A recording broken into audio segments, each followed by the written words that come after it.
ಕೊಟ್ಟು ಆ ಸಂದರ್ಭಕ್ಕೆ ಹೊಂದಿಸಿ ಹೇಳಬೇಕು.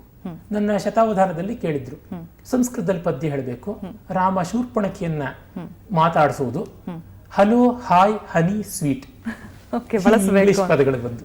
ಹೇಗೆ ಅದಕ್ಕೆ ಆನ್ಸರ್ ಮಾಡಿದ್ರಿ? ವಿನೋದಾರ್ಥಂ ಸಾರ್ಥಂ ಮುನಿ ನಿವ ಹಲೋಲೋ ರಘುವರ. ವಿನೋದಕ್ಕಾಗಿ ಮುನಿ ನಿವ ಹಲೋಲ, ಅಲ್ಲಿ ಹಲೋ ಬಂತು. ಸ್ಪೃಹಾಯಾಮ್ ಸ್ಪೃಹಾಯಾಮ್, ಅಲ್ಲಿ ಹಾಯ್ ಬಂತು.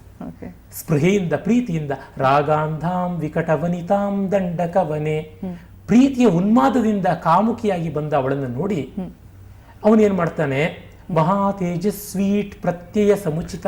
ತೇಜಸ್ವಿ ಈಟ್, ಈಟ್ ಅಂದ್ರೆ ನಾಯಕ ಅನ್ನುವ ವಿಶ್ವಾಸದಿಂದ, ಆತ್ಮವಿಶ್ವಾಸ. ಶಬ್ದ ಸಂಪತ್ತು ಎಷ್ಟು ಅಗಾಧವಾಗಿ ಇರಬೇಕಾಗತ್ತೆ, ಈಗ ನಿಮ್ಮ ಅಧ್ಯಯನದ ಹಿನ್ನೆಲೆ ಅರ್ಥ ಆಗತ್ತೆ. ಹಾಗೆ ಅವನು ವಿಶಾಲಾಕ್ಷಿ ಇತ್ಯೇವಂ ವದತಿ ಮಹನೀಯೋ ರಘುವರ. ಹನಿ, ಮಹನೀಯನಾದ ರಘುವರ.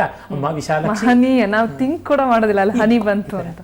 ಓಕೆ, ಚಿತ್ರಬಂಧ ಹಾಗೆ ಒಂದು ವಿಲಕ್ಷಣವಾದಂತಹ ರೀತಿಯಲ್ಲಿರುತ್ತೆ.